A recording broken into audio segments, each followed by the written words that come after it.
Le grand dialogue. Sigeka Foba. Le grand dialogue de l'émission de débat du studio Tamani sur votre radio. Chenni Beri. Halud Maundi. Chenni Beri. Sigeka Foba. Le grand dialogue. Ambalmao awni nyantuma yala Mali konna la yanno mogo munun be balola ni lujura be ula olu bi se ka dɛmɛ cogo di ka u tɛgɛ do cia la walasa u bi se ka dɔ kɛ u yɛrɛ ye. Banque mondiale la ale ye dantigɛli dɔ kɛ 2016 san kɔnɔna la min y'a yira k'a fɔ Mali kɔnɔna la ni ye mɔgɔw sigi kɛmɛ sarada la 15 olu bɛ balola ni lujura ale ye. N'a dun tun fɔra i ma ko lujuratɔ Mali kɔnɔna la i tun bɛ jate fɛn min ye o de ye gerebu ye walima mɔgɔ min ni o ye mɔgɔlasiri ye.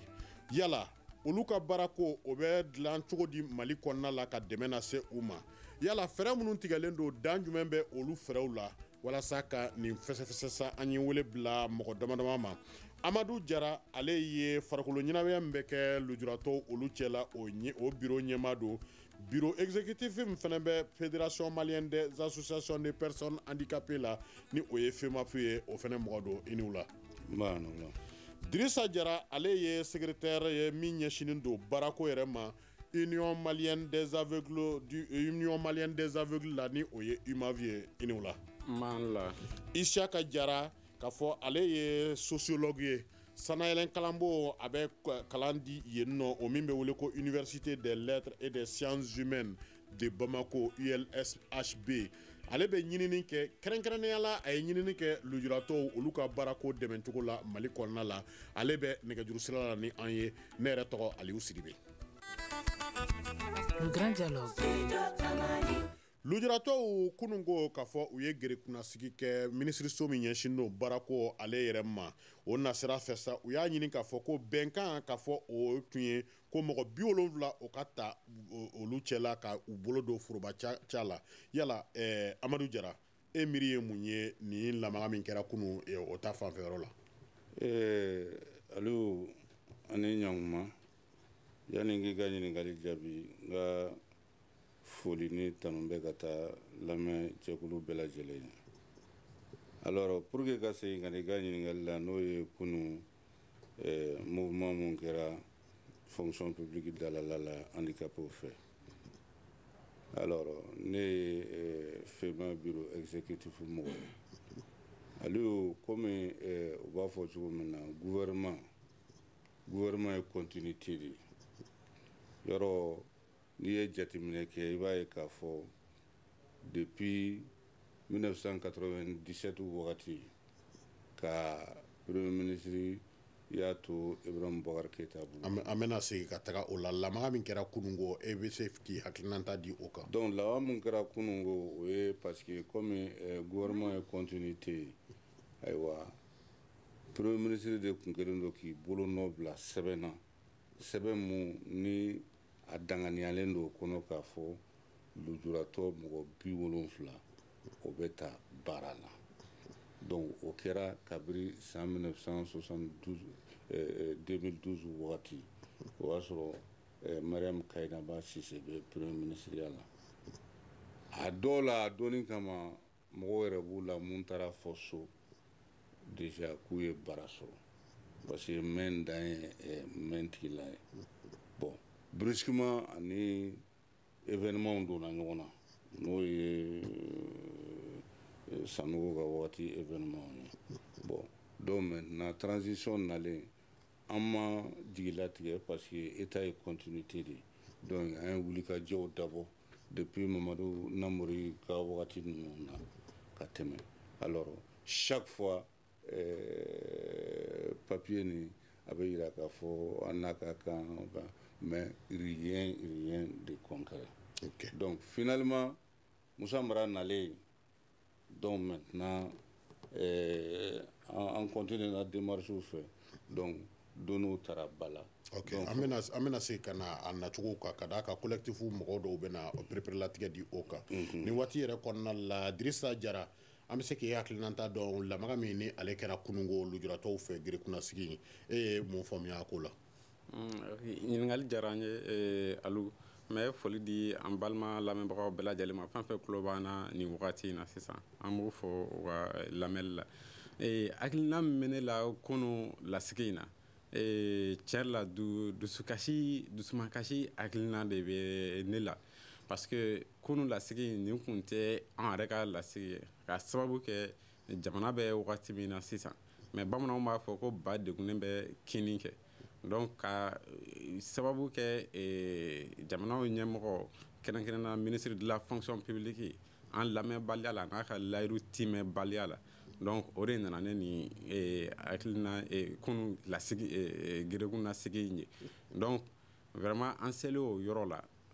ka nin ko in kɛ tan dɔn an yɛrɛ y'a ye dugu yɛrɛ kɛra cogo min na kunu ka circulation ni fɛn ninnu bloqué vraiment o dusumakasi hakilina de bɛ ne la mais an seko fɛnɛ kun tɛ o kɛta min kun don an tun tɛ se ka ɲɛ a kɔ comme u b'a fɔ tubabukan na cogo min na à l'impossible nul n'est tenu donc comme i y'a fɔ cogo min na ɲininkali tɔw bɛ nalen n da bɛ se a tɔw ma ka walawala an tɛmɛna sira o sira fɛ ka kɔn kunu ɲɛ nin waati la Isaka hali bi nɛgɛsiraw olu kɛlen bɛ ka an janfa nka yanni o cɛ k'a fɔ collectif mun ye gerekunasigi in yɛrɛ ko a labɛn olu ka kuma lase an ni o sera ka ɲɔgɔn na sɔrɔ ni o ye Isa ye o tuma na Isa ye min fɔ an ka jɛ ka o lamɛn ɲɔgɔn fɛ nin waati la. Madame Sine Paydaga, Ali tun ye lettre adressée Fɔlɔfɔlɔ la le 14 février 2012 a y'a sɛbɛn a kɔnɔ k'a fɔ ko MTB ninnu ka ye olu sɛgɛn minnu kɛ tagalen ɲɛfɛ IBK tun bɛ a kɛ ka kɛ premier ministre depuis 97 premier ministre bɛ ordre di à titre exceptionnel an tun bɛ taa parce que arrêté 14 de b'a ko in na ka MTB ta a arrêté 14 de b'an bolo donc o hukumu kɔnɔna la fo dɔ bɛ ko k'anw ta mais ani coup d'État bɛnna coup d'État y'a kɛra a jɔra maintenant coup d'État tɛmɛnen an ko bon ko k'a relancer tuguni parce que l'État est continuité de ni dɔ taara dɔ b'o fɛ lettre b'an bolo donc lettre convention min a dira k'u k'a ta u y'a tali daminɛ an ye bɔli caman kɛ mais u ko k'u bɛ baara kɛ baara nana bloqué anw tɛ baara kalama depuis janvier 2018 anw sigilen don k'u bɛ baara dɔ ka kɛ ale de ko an k'an dɛsɛ san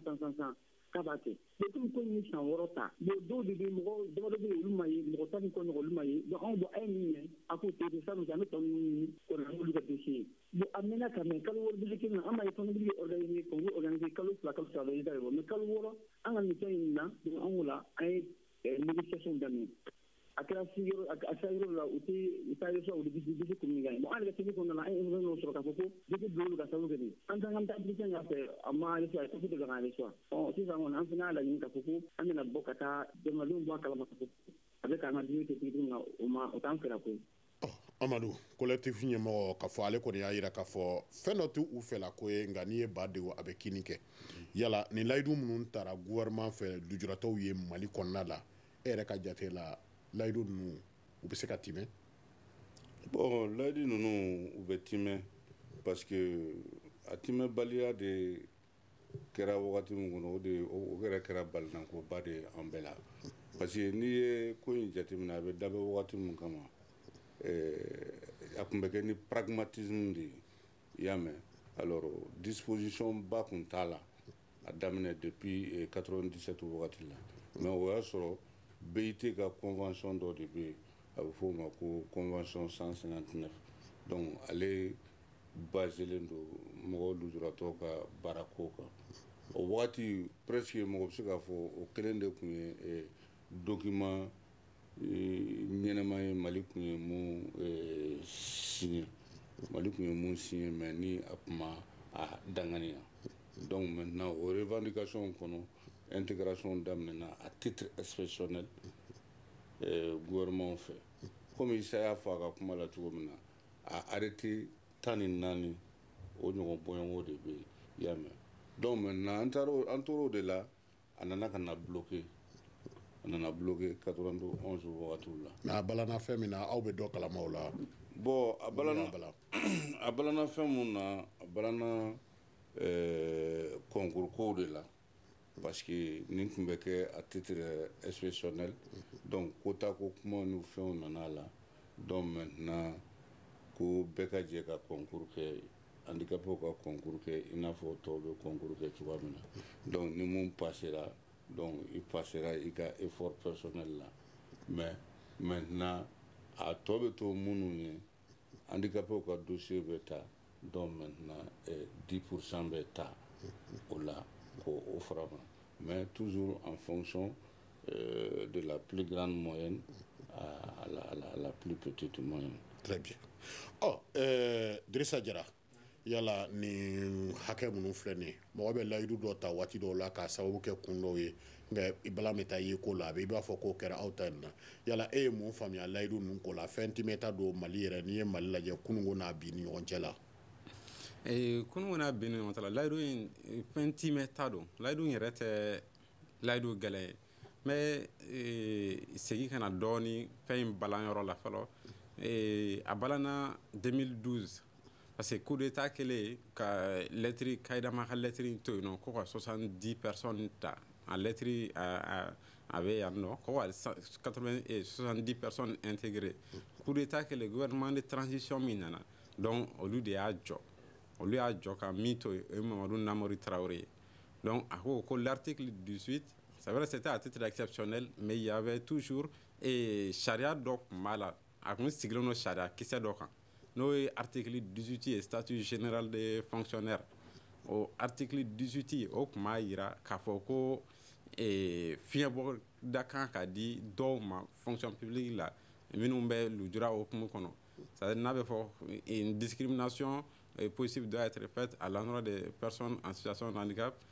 qui doivent intégrer la fonction publique donc fusamantuya bɛ i b'a fɔ ko fusamantuya bɛ don olu ta fan fɛ voilà mais comme article 18 in t'a fɔ fusamantiya sugu kelen jumɛn don a ma a walawala k'a fɔ ko u kan ka ta directement k'u don concours la ou bien n'u bɛ don concours la fɛn dɔ kan ka bin ka bɔ u kan min bɛ diyagoya tɔw kan u b'a o walawala donc Mamadu Namori de nana sisan donc comme a walawalalen tɛ ale ko fonction publique fɛnɛ la a fɔra ko bɛɛ kan ka don fonction publique la ni concours sira de donc ko diyagoya ale bɛ concours diyagoya an kan maintenant a bɛ min kɛ sisan ni concours diyagoyara an kan mɔgɔ minnu b'u présenter concours la mɔgɔ personne valide minnu lujura tɛ minnu fan fɛ awɔ ani lujura bɛ minnu na ni olu candidat ta par exemple ni 1000 personnes ye candidat ye donc ni lujuratɔw ye mɔgɔ 100 ye donc mɔgɔ dɔ in lujura tɛ minnu na n'olu ye mɔgɔ 900 ye donc u b'olu fara ɲɔgɔn kan k'olu tila cogo dɔ la donc o diviselen ɲɔgɔn na tuguni o mana pourcentage min di o de quota bɛ di personnes handicapées ma donc o kɔlɔlɔ tun ye mun ye mais o walawala mɔgɔw ye teliya la o kɔlɔlɔ tun ye mun ye personnes handicapées bɛɛ b'a dɔn k'a fɔ ko u ka kalan an ka kalan a bɛ kɛ gɛlɛya kɔnɔ mɔgɔ minnu bɛ kalan bila sira la o de ka ca ni banasi ye donc an bɛna taa se diplôme sɔrɔ yɔrɔ ma kuma o kuma o b'a sɔrɔ a man ca donc mɔgɔ minnu bɛ kɛ baara ɲini yɛrɛ la olu ka dɔgɔn donc quota in kun ka dɔgɔn a tɛ tɛmɛ 1% ka san si i m'a ye donc o de nana ni nin ko in ye donc maintenant an k'o de sisan k'an ka layidu a ka timɛ an ka sigi an ka kɔrɔlen na k'an recruter fonction publique la directement sans concours o ye kelen ye parce que dɔw fana bɛ an bɛ kalan dɔw kɛ olu kalanw tɛ demander fonction publique la san o san dɔw yɛrɛ bɛ san 10 bɔ u ka kɔrɔ u bɛ diplôme min b'u bolo o ma deli ka demander fonction publique la o sigilen don siw bɛ ka tɛmɛ donc an ko ka olu fana ka tɛmɛ ni recrutement direct in ye ka sɔrɔ concours tɛ min bɛ se ka an bɔ nɔgɔ min bɛ se ka an ka baara sɔrɔ nɔgɔya dɔrɔn o dɔrɔn de bon u ye o layidu ta an ye parce que an ye sigikafɔ caman kɛ an ye sitting caman kɛ conférence de presse kɛra an ye ninnu bɛɛ kuma ɲɔgɔn ya donc ministre nana layidu ta an ye finalement a compte rendu b'an bolo a kɛra le 27 janvier k'a fɔ ko AJ ko o t'a la bilen minnu fana ye diplôme wɛrɛw n'u ka diplôme kun tɛ ka demander i b'a fɔ u kan ka concours kɛ ka taa ENAW ni fɛnw na donc ko o fana t'a la bilen donc ale b'o ɲɛɲini ko u bɛɛ bɛ don fonction publique la a compte rendu n'a PV bɛɛ b'an bolo yan nɔ. Ok, merci beaucoup. Nin waati la Isaka Kamara ale ni an kɛlen don ka ɲɔgɔnna sɔrɔ nɛgɛjuru sira fɛ Isaka Kamara. Awɔ. Nin waati yɛrɛ kɔnɔna la k'a fɔ lamaga kɔni kɛra lujuratɔw fɛ Bamakɔ yan nɔ kunungo k'a fɔ u yɛrɛ tun ko k'u b'u kunda kuluba kan bi nka an y'a ye k'a fɔ o kɔni ma bɔ yala e miirina ye mun ye ninnu ka gerekunasigi na min kɛra kunungo. Oui, effectivement, Michel Sidibé n b'i fo fɔlɔ k'i waleɲuman dɔn ka Studio Tamani fɛnɛ ɲɛmɔgɔyaso fo ka waleɲuman dɔn a ka kuma ɲɔgɔnya la. Ne ka hakilina ye mun ye lujuratɔw ka kunun taama ye a ma bali ne la parce que n balimakɛ min tun kumara sisan a ye kuma dɔ fɔ o ye tiɲɛ c'est que lujulatɔ yɛrɛ a ma latɛsɛtɛsɛ kosɛbɛ mali la yan mɔgɔw ma ladɔnniya ka ɲa wa a ye kuma dɔ fɛnɛ fɔ ne yɛrɛ ka hakilina la yanni ka lujulatɔ ka baarako kuma fɔ diplôme dɔ de da mɔgɔ permettre fɔlɔ ka sɔrɔ ka baara kɛ bon u ka école yɛrɛ u ka kalanw yɛrɛ togo a ma sabati mali kɔnɔna la yan donc ce qui fait que nous a camanw bɛ a y'a fɔ cogo min na a ka gɛlɛn yɛrɛ u ka école laban i n'a fɔ yɛrɛ k'a fɔ k'u bɛna baara ɲini ne ka hakilina la nin n'a ɲɔgɔnna promesse camanw taara u ye mais promesse ninnu souvent u tɛ waleya o de bɛna sabati i n'a fɔ kunun nata n'a ɲɔgɔnna ninnu na o ye n ka hakilina ye fɔlɔ. Vous écoutez Studio Tamani, votre avis nous intéresse. Écrivez vos commentaires et suggestions sur la page Facebook et dialoguez avec nous. Studio Tamani, c'est aussi les réseaux sociaux. Ka segi kana kumaso kɔnɔna la yan nɔ da bɛ fɛn min na sa o de ye adamaden minnu bɛ balola ni lujura ye mali kɔnɔna la dɛmɛ suguya jɔn bɛ se ka lase u ma cogo min na u bolo bɛ don ciya ale la ka se ka dɔ kɛ n yɛrɛ ye ka o sabati walasa ka o fɛsɛfɛsɛ sa amadu jara an ka wele sera ale ma ale bɛ bureau exécutif la femafu o kɔnɔna la dirisa jara k'a fɔ ale fɛnɛ bɛ union malienne des aveugles du mali ni o ye imavi ye a ɲɛsinen don baarako kibaruya o ma yen nɔ Ishaka Kamara k'a fɔ ale ye sociologue ye lɔgɔlikaramɔgɔ don an ka sanayɛlɛn kalanbon kɔnɔna la nka kɛrɛnkɛrɛnnenya la ale ye sɛgɛsɛgɛliw kɛ ka ɲinini kɛ lujuratɔw olu ka baarako o taabolo o la mali kɔnɔna la yanni an ka taa ɲɛ nin waati nin na a yirala k'a fɔ bɛnkanw taara minisiri k'a fɔ ale kɔni bɔra a kumana kununko min ye ORTM a la minisiri ye kuma minnu fɔ bakuruba cɛla an ka dɔ lamɛn o la. Au niveau du département, nous avons reçu jointe à cette... ne ka département ye lisi sɔrɔ mɔgɔ 70 min kofɔra ani u ka kan ka don baara minnu na janvier kalo tɛmɛnen ministère de la solidarité gafew do ci ma min ye dossier 33 ye dossier 56 minnu kun tora o kan jateminaw bolila dossier 36 kan jateminaw kɔfɛ mɔgɔ 16 si kun tɛmɛna baarada kofɔlenw do kan mɔgɔ 10 kun bɛ yen kasabi kalan ani sariya kalan diplôme de kun bɛ olu bolo olu ka recrutement bɛ bɔ ENA de la anw tɛ se k'olu recruter mɔgɔ 2 bɛ yen minnu ka sɛbɛn kun dafalen tɛ sɛgɛsɛgɛliw kɔfɛ a jatemina k'a fɔ ko fo diplôme kun bɛ mɔgɔ 7 de bolo nin baara bɛɛ kɔfɛ anw sera ka baara di mɔgɔ 17 ma INPS la ani énergie la olu kɛra fonctionnaire ye o kɛra ka kɛɲɛ ni kɛmɛ sara ye kuru 5 mun bilalen no lunjuratɔw ye san o san en dehors même de la moyenne requise. Ni waati kɔnɔna la yɛlɛmalikɛla k'a fɔ ale kɔni ale ye fili don hakɛ la 14 de don 17 ko tɛ minnu taara o tuma na ni waati kɔnɔna la sa Ishaka Kamara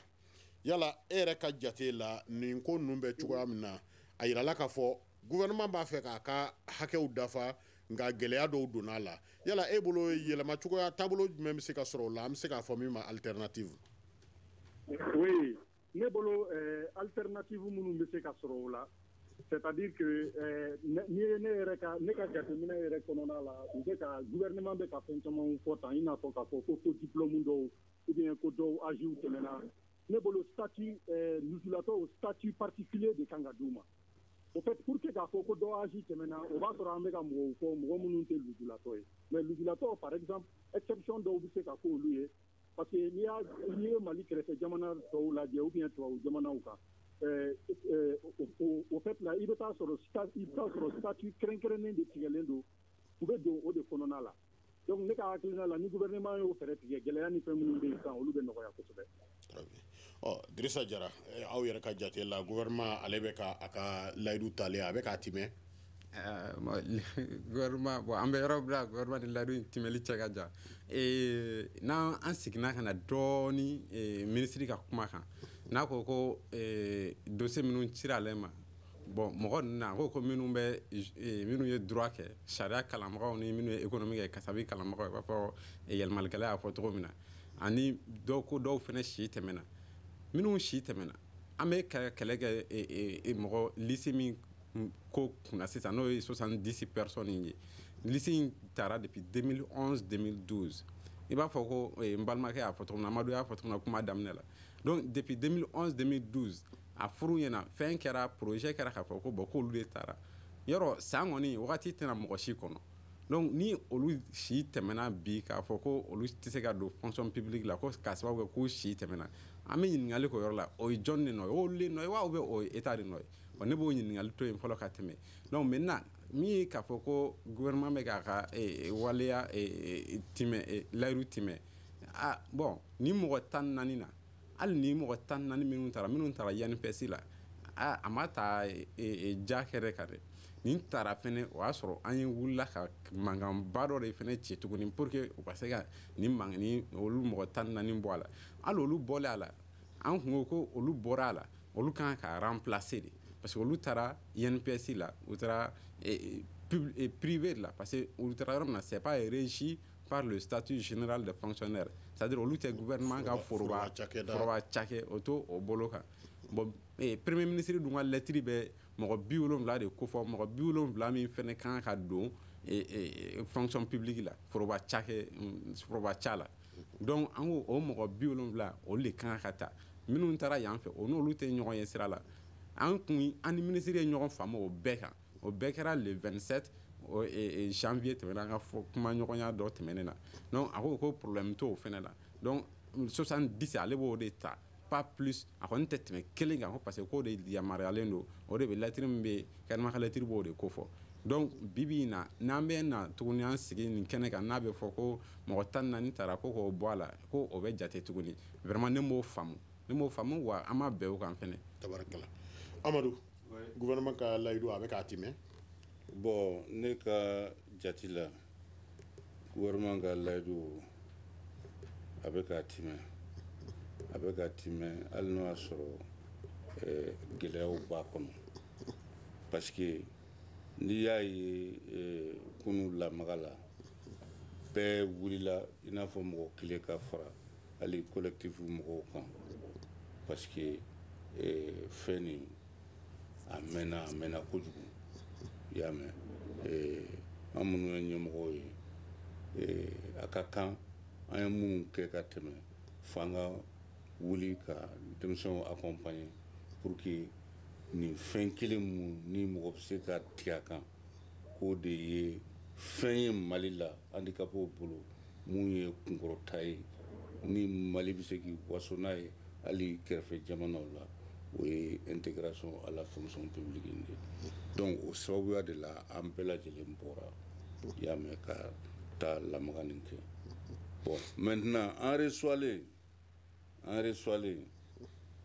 madame ye kuma caman fɔ papier fana b'a bolo à l'appui bon tiɲɛ yɛrɛ la yanni lamaga cɛ an kun t'a dɔn ko min kɛra ko madame kun y'o bɛɛ kɛ parce que madame ye projet d'arrêté d'intégration 3 a y'o de kɛ pour que 70 nin bɛ se ka absorber cogoya mun na bon komi institution ye ale bɛ ministeriya la bi ale y'a laɲini komi n'a fɔ a y'a layidu ta cogo min ka 70 nin kɛ fonctionnaire ye ale ka niveau la bon maintenant a ye projets ladon bon a nana ye k'a fɔ secrétariat général du gouvernement yɔrɔ parce que ale mana projet ladon olu fana bɛ fɛsɛfɛsɛli dɔw de kɛ donc n'olu ye fɛsɛfɛsɛli kɛ o de kɔfɛ n'ale kan ka arrêté signer ou bien n'a man ka signer donc o bɛ dɔn bon ala y'a kɛ nombre mun fɛngɛra n'o kan ka signer o nombre ka dɔgɔ bon maintenant nombre dɔw bɛ yen i n'a fɔ n balimakɛ y'a fɔ cogoya min na minnu si hakɛ tɛmɛna parce que si t'i jɔ ka wagati kɔnɔ i y'a mɛn fɛn nin jate bɛ bon 2012 de la 2011-2012 donc dire que k'a fɔ dɔw âge tɛmɛna bon an tulo tɛ o yɔrɔ mɛn bon hali minnu fana ye faux diplôme ye i y'a mɛn secrétaire général du gouvernement ka sɛgɛsɛgɛli kɔfɛ an bɔlen an yɛrɛ ye wulikajɔ kɛ an ka milieu la bon parce que ni kilasi kɔnɔ sisan examen kilasi kɔnɔ sisan ni aw tɔgɔman 2 tɔgɔman 3 bɛ yen aw tɔgɔw ye kelen ye aw jamu ye kelen ye donc fa tɔgɔ bɛ da dɔw tɔgɔ kan pour que ka se ka tɔgɔ fila différencier ka bɔ ɲɔgɔn na bon e mun mana taa examen la o cogo la ka passer e ka diplôme kan e tɔgɔ ni fa tɔgɔ bɛ bɔ e ka diplôme kan bon o y'a sɔrɔ e ka wolo sɛbɛn kan tɔgɔ mun bɛ yen i y'a mɛn o ni o tɔgɔ tɛ kelen donc olu ye gɛlɛya minnu bɛ se ka corriger parce que il suffit ka a mɔgɔ tigilamɔgɔw ka taa mairie la ka taa certificat d'individualité ta k'a jira k'a fɔ nin tɔgɔ fila mun filɛ a bɛɛ bɛ mɔgɔ kelen de ko fɔ bon mun fana nana ka na an jasigi a ko la dɔɔni kunu an bɛ reçoit tuma min na ani société civile mɔgɔba 7 reçoira ɲɔgɔn fɛ donc an n'olu fana ye partenaire ye alors u ye an rassurer parce que minnu ye ministre ninnu bloqué o ye texte ye olu a b'olu bloqué bon maintenant société civile les sages ani jamana kɔnɔ dɛmɛɲɔgɔnya ni fɛnw bɛ wala olu bɛ se ka fɛn dɔw contourner u ka fɔ la alors ministre ninnu tɛ se k'o contourner directement tabarikala donc an n'olu kɔni bɛna an fanga di ɲɔgɔn ma dans la toute grande transparence ka baara kɛ ɲɔgɔn bolo pour que vraiment 70 nin a bɛ se ka absorber cogoya min na. ok o tuma na o b'a yira k'a fɔ fɛn dɔ balannen don nka hali bi a ma dan sira la a bɛ se ka bɔ ni waati kɔnɔna la Isaka Kamara yɔrɔ e kɔni ye sɛgɛsɛgɛli kɛ lujuratɔw olu ka baara o taabolo fɛ Mali kɔnɔna la yala an bɛ se k'a fɔ min ma ko défi c'est à dire que lujuratɔw ka baara ko gɛlɛya yɛrɛ o bɛ se ka kɛ mun de ye Mali la n'a a ɲɛnabɔra walima n'a ma ɲɛnabɔ a gɛlɛya bɛ yɔrɔ jɔn na e ka jate la. oui ne ka jate la parce que n tun y'o fɔ n ka kuma daminɛ la ne bɛ na kɔfɛ dɔɔni u ka baara gɛlɛya yɔrɔ bɛ bɔ fɔlɔ école kɛcogo yɛrɛ de la n'i y'an ka école ninnu jateminɛ sisan écolisow jɔlen don cogo min na escaliers bɛ cogo minnu na au fait foyi kɛlen tɛ pour que ne b'a fɔ sisan minnu bɛ lujuratɔya n'u sera écoliso ninnu na u ka se ka don ka taa kilasi ninnu kɔnɔ ne bɛ université min na par exemple i bɛ taa sɔrɔ souvent kilasi dɔw bɛ étage 2nan ni 3nan na bon lujuratɔ dɔw dun bɛ yen olu tɛ se ka taama comment olu tigiw bɛ se k'a fɔ o la k'u bɛna école suit fo ka diplôme sɔrɔ parce que diplôme de bɛ na ni baara ye donc ne bolo fɔlɔ fo à la base fo ka chance égale di lujuratɔ ani mɔgɔ min tɛ lujuratɔ ye bɛɛ ka se ka chance sɔrɔ ka kalan kɛ fɔlɔ condition kelen na o ye kelen ye fila ne bolo fɛnɛ fo ka statut particulier de créer lujuratɔw ye parce que mun tulo b'a la an ka kuma la a bɛ ka na ko dɔw âge tɛmɛna mais lujuratɔya bɛ mɔgɔ minnu na parce que imaginez par exemple lujuratɔ dɔw bɛ yen hakilibana don hakilibana in dun a bɛ se ka san caman caman ta munna o tigi bɛ pénaliser k'a fɔ de ko parce que k'a si tɛmɛna imaginez n'a sɔrɔ sisan ko o hakilibana in k'o ye san 5 san 10 k'o tigi la après a sera ka tila école la munna o man ka ta baara la parce que ko a ye san 5 san 10 kɛ lujurabanaya la donc statut particulier in de bɛ na sisan ka na o cas particulier ninnu ta en compte voilà pourquoi an bɛ ka insister o kan kosɛbɛ parce que ni statut particulier in n'o bilara en place hali ministres bɛ ka bloquer textes la yɔrɔ ni fɛn minnu na o bɛ o bɛɛ fɛn parce que statut particulier déjà comme a tɔgɔ yɛrɛ b'a fɔ cogo min o kɔrɔ ye ko exception dɔw bɛ kɛ u ka kow la parce que hali k'a fɔ ko ku âge tɛmɛna jɔn de b'o fɔ ne bolo dɔgɔtɔrɔ kɛrɛnkɛrɛnnen de kan k'o fɔ min bɛ lujuratɔw yɛrɛ dɔn mais an tɛ se k'a fɔ ten dɔrɔn ka papier ta dɔrɔn k'u si lajɛ k'a fɔ k'a si tɛmɛna moi à mon avis ça c'est pas normal awɔ ne ka hakilina ye. tabarikala Dirisa Jara e hakilina bɛ tali kɛ ninnu fana na hali bi lujuratɔw ka défi ko la Mali kɔnɔna la. ne hakilina bɛ tali kɛ caman na mais caman bɛ n bolo k'a fɔ wagati yɛrɛ tɔgɔya kama comme an b'a fɔ cogo min na l'actualité oblige kunu situation ye an bɛ min fɔ ka fara kan Isa Kamara ka fɛn kan statut particulier ko in na hali n'i y'a ye kunun an sera yɔrɔ an bɛna na solution yɔrɔ la défi minnu bɛ lujuratɔw ka baarako la Mali kɔnɔna la an b'a fɛ ni hakilinaw b'i fɛ min bɛ Kamara ta in dafa i ko o fara kan mais an bɛna na solution na kɔfɛ. bon défi minnu kɔni bɛ défi belebeleba minnu bɛ yen Kamara y'a fɔ cogo min na fɔlɔ o ye ka sariya dɔ ta c'est à dire statut particulier avec politique dɔ bila sen kan par rapport à l'insertion socio-professionnelle parce que halisa n'i ye a jateminɛ jamana yɛrɛ ka sira yɛrɛ kan fɛn tɛ yen, il y a pas de politique d'insertion, politique nationale tɛ yen nɔ par rapport à l'insertion professionnelle des personnes handicapées. O politique tɛ yen. I bɛ taa sɔrɔ an ka baarako a bɛ bila politique fɛɛrɛ a bɛ bila minɛn dɔw de kɔnɔ mais an bɛ fɛ a ka k'a dama politique a ka k'a dama fɛɛrɛ ye jamana bɛ se ka baara kɛ a kan kosɛbɛ cogo min na. O mana bɔ yen tuguni accessibilité parce que ni an nana n'i y'a mɛn ko baarako ni fɛn min sɔrɔ o y'a sɔrɔ formation ko yɛrɛ nana c'est-à-dire accessibilité ko u b'a fɔ cogo min na an bɛ se ka yɔrɔw lasɔrɔ cogo min na école ka olu accès olu bɛ se ka nɔgɔya an bolo cogo min na ka fɛɛrɛ kɛ kalan bɛ se ka nɔgɔya an bolo pour que ka taga se diplôme sɔrɔ ma an bɛ se ka diplôme ni kalan sɔrɔ cogo min na nɔgɔya kɔnɔ parce que n'o kɛra formation mana na ni formation ɲɛnama kɛra a ka ca ala fɛ baarako o tɛna kɛ problème ye n'o y'a sɔrɔ politique min fana bɛ yen nɔ o fana bɛ bila an sen kan n bɛ misali kelen ta ani par exemple n bɛ misali ta faransi kan olu ka politique la olu kɛlen don ka a diyagoya parce que état yɛrɛ ye fɔlɔ dɛ o ye privé kunda ye privé o privé ne y'i ka baarakɛyɔrɔ ni mɔgɔ min bɛ yen n'a bɛ mɔgɔ 20 bɔ i diyagoyalen don i ka mɔgɔ 6 o ka kɛ lujuratɔ ye i ka personnel la n'i ka personnel bɛ tɛmɛ mɔgɔ 20 kan donc tu dois employer au moins 6% de ton personnel ka kɛ personne handicapée donc n'o kɛra caman bɛ bɔ a doni tɛ da état yɛrɛ kun bilen camanba bɛ bɔ lujuratɔw ka baarako a gɛlɛya n'o yɛrɛ sariya nasɔngɔ taara mali kɔnɔ yan nɔ an b'a fɔ ko fɛn fɛn ye san 5 san 10 ye an tɛna lujuratɔ ye bilen chômage yɛrɛ la bon ni privé min fana m'a ta fɛn o waleya i bɛ pénalité fana bɛ bin i kan ani ka halisa renforcement ni capacité ka centrew fana jɔ minnu bɛ kɛrɛnkɛrɛnnenya minnu b'u spécialisé lujuratɔw ka formation yɛrɛ fana la o fana ye défi ba ye n'o défi fana relevera gɛlɛya min bɛ an kan baarako fana la o caman fana bɛ nɔgɔya jusqu'à présent il y a pas d'établissement il y a pas de centre spécialisé professionnel centre de formation professionnelle spécialisé pour les personnes handicapées o t'an fɛ yan nɔ fana donc o gɛlɛya bɛ n'i y'a ye an bɛɛ bɛ baara kɛ lujuratɔ école spéciale 3 de bɛ yan n'o ye Amasur INAM ani Amaldem.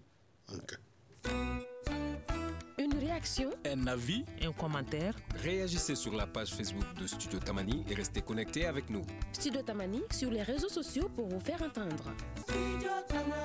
Ka segi kana kumaso kɔnɔna la yan da bɛ wale min kan o ye lujuratɔw mali kɔnɔna la olu bɛ se ka dɛmɛ k'u bolo don ca la cogo min na k'a fɔ u bɛ se ka dɔ kɛ u yɛrɛ ye walasa ka o kumakan ninnu ka o fɛsɛfɛsɛ Amadu Jara k'a fɔ ale bɛ farikolo ɲɛnajɛ min bɛ kɛ lujuratɔw cɛla ale ye o ɲɛmaaba yɛrɛ ye k'a fɔ bureau exécutif min fana bɛ yen nɔ Fédération Malienne des Associations de Personnes Handicapées la ni o ye FEMAF ye k'a fɔ ale y'o bureau exécutif ma ye Dirisa Jara k'a fɔ ale ɲɛsinen don baarako kibaruya o ma Union Malienne des Aveugles ni o ye UMAV ye minnu ka lujura ɲɛsinen don ɲɛ ale ta fanfan ma la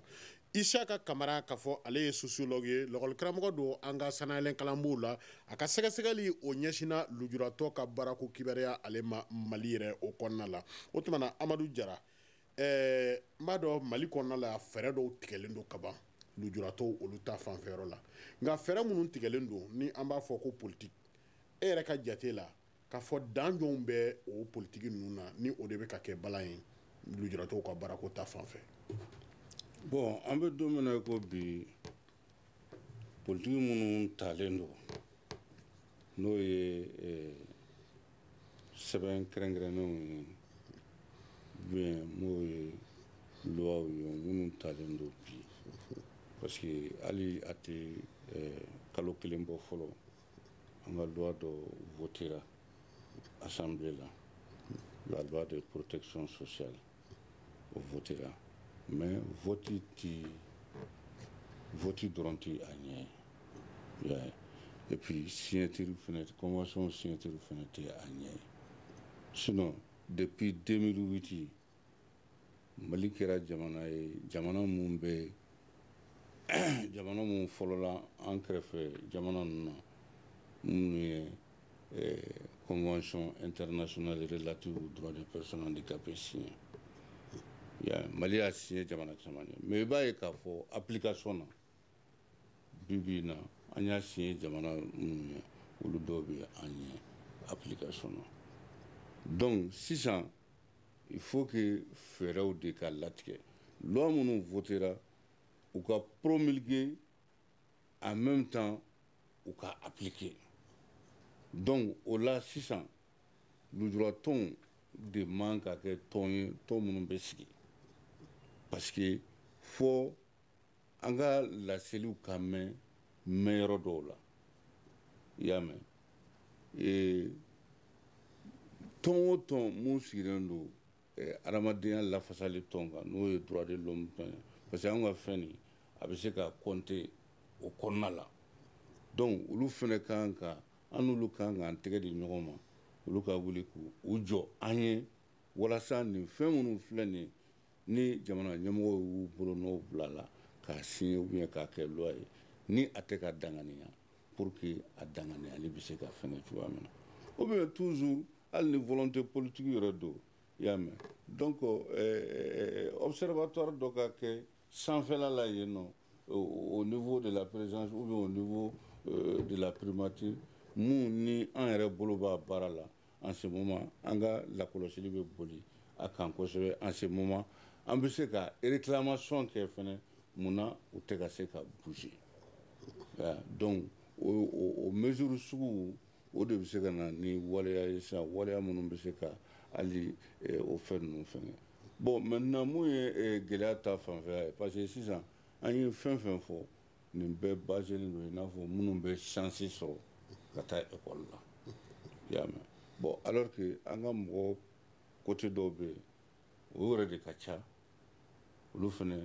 alors u kan ka furu kɛ u kan ka denbaya fɛngɛ u kan k'u ka denbaya balo u kan ka baara kɛ parce que baara ye hakɛ de jamana kɔnɔden bɛɛ kan bon ala olu minnu n'u bɛ bolola baara la bi n'u bɛ baara cɛɲɛ kɛ i b'a ye k'a fɔ hali olu ka baara la gɛlɛya b'a la i y'a ye et surtout u bɛ fɛn minnu dilan les produits finis mɔgɔ min ma sɔn ka taa gɛrɛguya kɛ k'a bɛ balo a yɛrɛ wɔsi la o ka fɛn dilannen bannen sugu la a man ka mɛn kojugu pour que a ka san Isaka Kamara i ka ɲininiw u bɔra politiki min n'a a latigɛlen don Mali kɔnɔna la ka ɲɛsin lujuratɔw ka baara ma i hakili sera o ma yala dan jɔnw bɛ nin politikiw kɔnɔna la n'an b'a fɔ ko limite e yɛrɛ ka jate la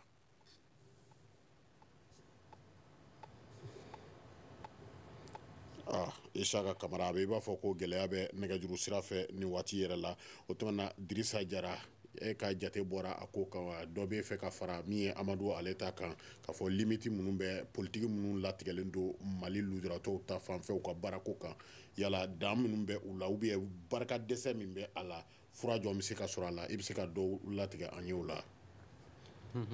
bon dan min b'a la parce que an ye dan yɛrɛ fɔli limite fɔli a la o yɛrɛ ka gɛlɛn fɔlɔ parce que politiki an filɛ nin yɔrɔ min na sisan politiki kɛrɛnkɛrɛnnenya tɛ yen nɔ fɔlɔ min bɛ lujuratɔw ka baarako kan mais sariya kelen min sera ka ta sur le plan national jamana yɛrɛ kɔnɔ yan nɔ o ye loi pour la promotion des personnes vivant avec le handicap donc o taara le 10 mai tɛmɛnen jeudi le 10 mai tɛmɛnen assemblée o loi voté a ma promulgué fɔlɔ an ma décret d'application yɛrɛ sɔrɔ fɔlɔ o kɔni an bɛ gouvernement fo o kɔni na a ka o acte courageux la sabula vraiment o parce que bigo ma an bila o loi nɔfɛ a bɛ san 20 bɔ an bɛ kɛ o kun loi ɲini gouvernement tɛmɛn'o ni fɛn fɛ donc a sera ka sɔrɔ ɲinan de le 10 mai tɛmɛnen donc o loi kelen de bɛ yen nɔ min bɛ se ka kuma lujuratɔw o bɛ lujuratɔw ka hakɛ bɛɛ fɔ a b'a bɛɛ ta bakuruba la k'a fɔ kalanko o kɛnɛya sira fɛ o baarako sira fɛ o adamadenya yɛrɛ ta sabatili sira fɛ sɔrɔ na sira fɛ donc mais min ye k'a fɔ ko baarako kɛrɛnkɛrɛnnenya la ne ka dɔnni ma se o ma fɔlɔ donc o gɛlɛya b'an kan mais segin ka na taxi ko ta fanfɛla la n'an b'a fɔ n'o tɛ Mali bolo bila taxi caman na c'est vrai sur le plan national fɛn kun tɛ yan nɔ mais kɛrɛ kan kɔfɛla la n balimakɛ da sera ma débat daminɛ la ko BIT ka convention min n'a fɔ convention C159 du BIT o bɛ yen nɔ o bɛ kuma sariya ko kan o article dɔ bɛ yen nɔ o bɛ kuma n'o ye article 150 o bɛ kuma lujuratɔw ka baara ko kan Mali y'i tigɛ bila o bɛ i tigɛ nɔ bila o sɛbɛn na convention internationale relative aux droits des personnes handicapées o article 27 fɛnɛ Mali y'o fɛnɛ ratifié Mali de kɛra pays 20nan ye diɲɛ kɔnɔ k'o ratifié pays 6nan 6e pays en Afrique o convention yɛrɛ dun b'a yira ni pays 20 y'a ratifié k'i bolonɔ bila la dɔrɔn o ye convention bilalen en vigueur a batoni bɛ daminɛ o kuma donc an bɛ se k'a fɔ Mali de ka ratification o ye convention in bila en vigueur mais halisa tiɲɛ yɛrɛ la an bɛ yɔrɔ min na sisan an kɔni an b'a fɔ an ka niveau la an bɛ gɛlɛya bɛ o convention in application na baara ko kɔni ta fanfɛla la halisa parce que min ye ka sababu kɛ an bɛ min na de ni an ko ko recrutement à titre exceptionnel ne bolo a bɛ fɔ sariya kalandenw yɛrɛ b'a fɔ c'est pour mesures circonstances exceptionnelles il faut des mesures exceptionnelles donc an bɛ exception de kɔnɔ sariya ko kuma min ye k'a fɔ ko blocage bɛ texte ko la blocage bɛ nin na bon tiɲɛna anw tɛ se k'o faamu an yɛrɛ ne yɛrɛ min bɛ ka kuma ni tantɔ ne ye sariya kalanden ne yɛrɛ ye droit kɛ donc ne tɛ se k'o faamu parce que d'autant plus que autorisation dira k'a fɔ ko k'a kɛ tan ni an bɛ circonstance exceptionnelle la il suffit seulement que notre technique ka rédiger comme il y a solution au kuma fɔ an ma se o ma fɔlɔ mais an bɛ solution de kɔnɔ nin waati d'accord voilà donc il suffit seulement que notre technique ka kɛ dɔrɔn k'a fɔ bon ni situation in de bɛ tan ni personne handicapée ou quoi recrutement c'est à titre exceptionnel ni bɛ tan donc notre technique sera minnu bɛ visa di n'o ye secrétaire général du gouvernement ye donc olu ka kalan k'a ye k'a fɔ ko c'est quelque chose qui est spécial parce que non seulement pour accéder à la pour que i ka don forobaca la i bɛ concours de kɛ a bɛ ɲɔgɔn dan de dɔ de kɛ fɔlɔ mais ninnu bɛ ka don a la k'a sɔrɔ ɲɔgɔn dan yɛrɛ tɛ yen fɔlɔ yɔrɔ an bɛ ko kɛrɛnkɛrɛnnenya yɛrɛ kɔnɔ an bɛ exception yɛrɛ kɔnɔ depuis yen nɔ donc il suffit seulement que walawalali de ka kɛ dɔrɔn k'a fɔ minnu bɛ sariya kɛla o minnu ye économistes ye o minnu ka âge tɛmɛna o nin bɛɛ personnes handicapées de don donc an ka fisamaciya in min bɛ ka k'u ye nin ye tantɔ o hukumu kelen in kɔnɔna de la u kan ka don fonction publique la olu kun ko k'u olu mago b'o dɔrɔn de la donc pour que a ka se ka olu ka se ka visa fana di parce que ni o fana ma ɲɛfɔ olu ye olu fana tɛ k'o dɔn olu yɛrɛ ma kɛnɛ. Ok, Isaka yala solution dɔw bɛ yen nɔ i hakili bɛ se ka d'a kan an da sera défi ko ma o défi o yala an bɛ don min na komi bi fɛɛrɛ minnu tigɛra yala o bɛ dɛsɛ yɔrɔ min na solution jɔnw bɛ se ka sɔrɔ o la fura jɔnw bɛ se ka sɔrɔ o la dakuruɲɛ teriya la.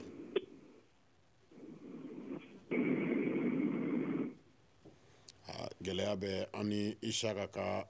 kamara ka téléphone ko la ni waati kɔnɔna la Amadu an b'a dɔn nin ko in bɛɛ lajɛlen laɲini ye fɛn min ye o de ye lujura a bɛ maa min na a ka kalan kɛ ka baara kɛ walasa ka se ka a yɛrɛ ta yala e bɛ se ka a fɔ an ɲɛna kuma kuncɛ la maa lujuratɔ a ka kalan kɛ walima a ka se ka baara sɔrɔ ka se ka a yɛrɛ mago ɲɛ nafa jumɛn bɛ a la. nafa mun b'o la o b'a yira k'a fɔ parce que n'i ye jamana ta k'a lajɛ hali n'i ye jamana constitution ta k'a lajɛ i b'a ye k'a fɔ ko adamaden bɛɛ ye kelen hakɛ t'a fanfɛla dakuruɲɛ teriya la wagati bɛ yen ni ka na an ta ma yɔrɔ ninnu mais de fait que an ka convention internationale bɛ yen relative aux droits des personnes handicapées hali diɲɛ dɛmɛ jɛkulu y'a jira k'a fɔ don nata la olu bɛ na sɔnisigi kɛ jamanaw ka programme n'u ka projet kan ka jamanaw évaluer u ka application na o fɛn ninnu na pour que u bɛ se ka continuer ka jamanaw dɛmɛ cogoya min na. Eni cɛ ni waati la an ka foli bɛ Amadu Jara ye ka fɔ Femafo ale tɔgɔ la o bureau exécutif tɔgɔ la. Dirisa Jara an ka foli bɛ e ye UMAVO o tɔgɔ la. Isaka Kamara foli bɛ e ye. Lɔgɔli karamɔgɔ do sɛgɛsɛgɛlikɛla do ka ɲɛsin lujuratɔ ale ka baara ko o ma Mali kɔnɔna la. An b'a yira u la ka fɔ da tun bɛ fɛn min kan o ye lujuratɔ dɛmɛni a ka baara sɔrɔ Mali yɛrɛ o kɔnɔna la. An kɔni an ye laɲini kɛ walasa an bɛ se ka gouvernement sɔrɔ an cɛla yan nɔ ka fɛɛrɛ ma se ka sɔrɔ o ko la. Jɛmukan in sera a dan na. N'i b'a fɛ k'a lasɔrɔ bɔlɔlɔ sanfɛ w3studiotamani.org wala ni ɲininkali b'i fɛ sa i bɛ se ka ɲininkali kɛ 75 84 ani 11 walima 75 84 82 ani 12 labɛn sabatira studio tamani ale ka rédaction o fɛ fiɲɛ turukala o dɛfɛlen tun don Nuhun Jire ale fɛ Salimi Juwara ka fɔ ale tun bɛ jabaranin na ne yɛrɛ tɔgɔ Aliyu Sidibe Muhamad Ture ale ko kalansen ɲɔgɔn na aw ka an bɛn siɲɛ wɛrɛ. Le grand dialogue. Le grand dialogue de l'émission de débat du studio Tamani sur votre radio.